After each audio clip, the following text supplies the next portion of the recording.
I love them. Oh, you just burped in my face. You did. You just burped in my face. Thank you so much. Here, who wants a kiss? Here. Thank you so much. And thank you. Oh my goodness. Oh my goodness. Come here. Hi. Oh, thank you. How do you come up with their names? So the breeder, she had them named. So they all have, like this is titanium force. So she does, I don't have any food bud, no. So they usually have a pH in their names somewhere in that. That's what she's kind of known for. Okay, Lisa, so before we got rolling here, you were kind of explaining the steps on everything. So explain what is in this baggie first. Yep. So for my felting projects, I like to use my second and third. So this is just a handful of seconds that came off a peanut. I've scoured it, so it's been washed and dried, but the next, this is just right off the animal then. So just to give you an idea of how, how it still has some of the curl to it, the clipping right off of from shearing. Yeah. So like we were talking, I didn't realize that there are 1, 2, and 3 levels per se. Can you kind of go over that? Yeah. So when you shear, they usually start with the blanket, which, if you think of a horse where the saddle blanket is, that's the area that they call the blankets, the first cutting.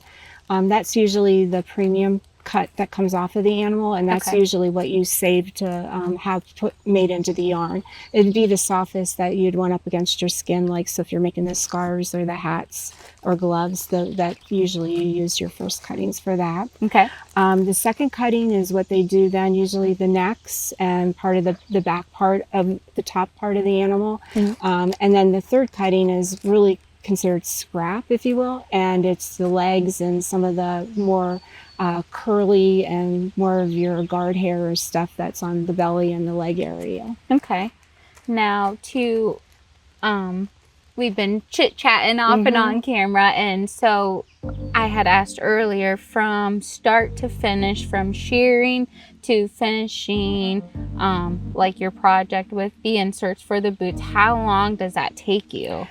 I've not timed myself exactly, but I would say to scour maybe 5 pounds of fleece, it takes me a good hour by the time I, soak it and get it through the rinse and get it spun out to be drying. It's about an hour to do that.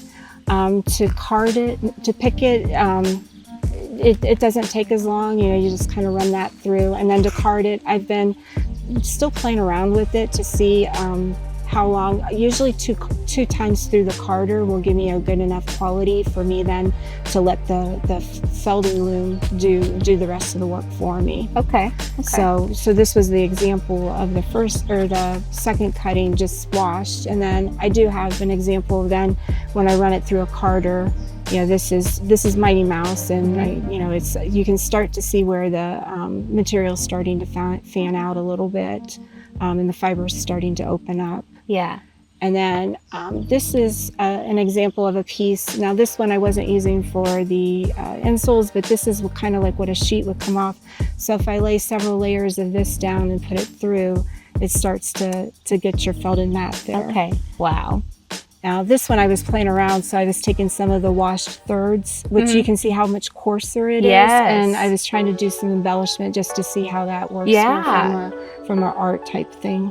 Yeah, and that is just so cool. And then finally you get your felted insoles. So usually then, when you get your sheet through, you get it stiff enough to the thickness that you want. And then I have like a cookie cutter type press thing then to cut out the insoles from them.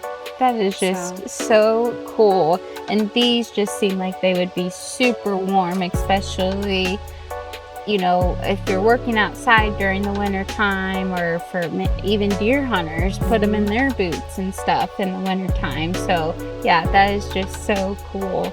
The process of it all is so interesting, and what all you can do with their fiber is just, it's almost endless. So that's just really cool. Yeah, I mean, to throw it away or to put it in, just taking the first and not doing anything with the second and third just seems kind of sad. So Yeah, that's one of the things that we're trying to figure out, or how are some ways that we can have some product from those so that it's not considered waste. Mm-hmm.